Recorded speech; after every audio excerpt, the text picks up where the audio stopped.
Are you open to holding an election in your country? Yes, of course. We are open for election, yes.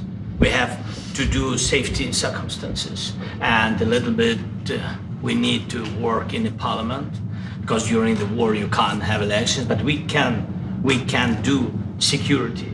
We need, maybe, how to say, we need a truth, yes, everywhere, in the battlefield, in the sky, and the sea, yeah, to make possible for people to do democratic, open, legal elections. So you say during the war you can't have elections. So let me just say 3.5 years from now. So you mean if we happen to be in a war with somebody, no more elections? Oh, that's good. I wonder what the fake news like this is. idea? Yeah. No. I wonder what the fake news will say about me once again talking about canceling elections. They'll probably lose it, you know? He said that on the tail end of saying he was going to try to ban mail-in ballots across the country. So, and he's also invaded multiple cities. So, you know, maybe we're not freaking out when we have an issue with that. Let me also just say, he's hearing a guy who's running a war-torn country saying that in his view, and you can disagree, it is literally not safe for them to have an election. And he's not paying attention to any of that. He's like, hey, I got a zinger about how I'm gonna cancel elections. That's cool. Also, by the way, do you think that it is a signal of strength or confidence to constantly talk about not having elections anymore? Like, Sabrina, you did celebrity boxing once, right?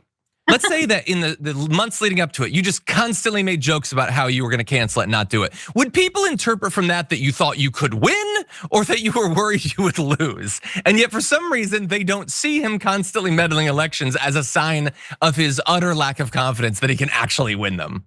Any other thoughts? It would definitely be a sign that you're afraid of losing. But I think it's just him further laying the groundwork that he is going to try means, if it seems like the vote isn't going to go his way, to try to cling to office. And I love, like you said, Zelensky was talking about how his country is so war-torn. The war is in his country. They physically cannot have a safe election.